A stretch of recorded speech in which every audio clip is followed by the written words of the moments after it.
రోజువారీ ఆహారంలో భాగంగా కూరగాయలు తీసుకోవడం ఆరోగ్యానికి ఎంతో మేలు చేస్తుంది. ఒక్కో రకం కూరగాయలో రకరకాల పోషకాలు, మినరల్స్ ఉంటాయి. ఇవి శరీర జీవక్రియలు నిర్వహించడంలో వాటికి ఒక్కో రకమైన ప్రాధాన్యత ఉంటుంది. కొన్ని కూరగాయలను వండకుండానే జ్యూస్ చేసుకొని తాగడం ఆరోగ్యానికి మంచిది. Carrot juice. క్యారెట్ జ్యూస్లో విటమిన్ ఏ పుష్కలంగా ఉంటుంది. ఇది శరీరంలోని ఫ్రీ రాడికల్స్ను బయటికి పంపుతుంది. దాంతోపాటు శరీరంలో పేరుకుపోయిన కొవ్వును తొలగిస్తుంది. ఈ జ్యూస్ తరచూ తీసుకోవడం వల్ల కంటి చూపు మెరుగుపడుతుంది. అలాగే అధిక బరువు కూడా తగ్గుముఖం పడుతుంది. కిడ్నీలు శుభ్రంగా ఉంటాయి. కీళ్ల వ్యాధులున్నవారు రోజు క్యారెట్ జ్యూస్ తాగితే మంచిది. దానిమ్మ జ్యూస్. దానిమ్మ జ్యూస్ చర్మాన్ని సంరక్షించడంలో, క్యాన్సర్ను నియంత్రించడంలో అద్భుతంగా పనిచేస్తుంది. ఈ జ్యూస్లో యాంటీ ఆక్సిడెంట్స్ వంటి ఖనిజాలు పుష్కలంగా ఉన్నాయి. ఇవి క్యాన్సర్ వ్యాధిని నిర్మూలించి నివారించగలిగే సామర్థ్యం కలిగి ఉన్నాయి. డయాబెటిస్ వ్యాధులకు ఇతర పండ్లను కాకుండా దానిమ్మ రసాన్ని సిఫారసు చేయవచ్చు.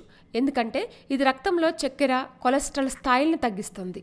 ద్రాక్ష పండ్ల రసం. ద్రాక్షాల్లో యాంటీ ఆక్సిడెంట్స్ పుష్కలంగా ఉన్నాయి. క్రమంగా ఈ జ్యూస్ తాగడం వల్ల చర్మం సురక్షితంగా ఉంటుంది. గుండె సంబంధిత వ్యాధుల నుంచి కాపాడుతుంది. ద్రాక్ష పొట్టులో ఉండే సెపోనిన్లు కొలెస్ట్రాల్కు అతుక్కొని దాన్ని శరీరం గ్రహించకుండా నివారిస్తాయి. అంతేకాకుండా ద్రాక్ష పండ్లు రక్తంలో నైట్రిక్ ఆక్సైడ్ మోతాదును పెంచుతాయి. ఇవి రక్తంలో గడ్డలు ఏర్పడకుండా నివారిస్తుంది.